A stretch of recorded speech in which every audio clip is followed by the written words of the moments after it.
গোবিন্দকে রাধা গোবিন্দ যুগল পর্যন্ত জানিয়েছে। আর পৃথিবীর সমস্ত কবিরা রাধা গোবিন্দের এই গানে সকলে নৃত্য করতে করতে ছুটতে ছুটতে শুরু করেছে। হরে কৃষ্ণ হরে কৃষ্ণ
এই তো সবে এলে এদি মাঝে তোমার সঙ্গীতের সঙ্গে তুমিও চলেছো কোথায়?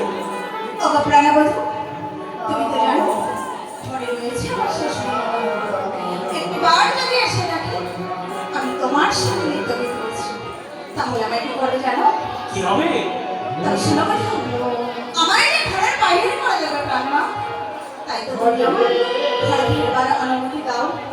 বেশ, তুমি যখন ঘরে ফিরে যেতে চাইছো তাহলে আমি তোমায় বাধা দেব না। তুমি ফিরে যাও তোমার ঘরে আর আমিও ফিরে যাই আমার কুঠিরে। এসো, আমরা দুজনে নৃত্য করতে করতে চলে যাব দুজনার পথে। বেশ, তবে তাই চলো।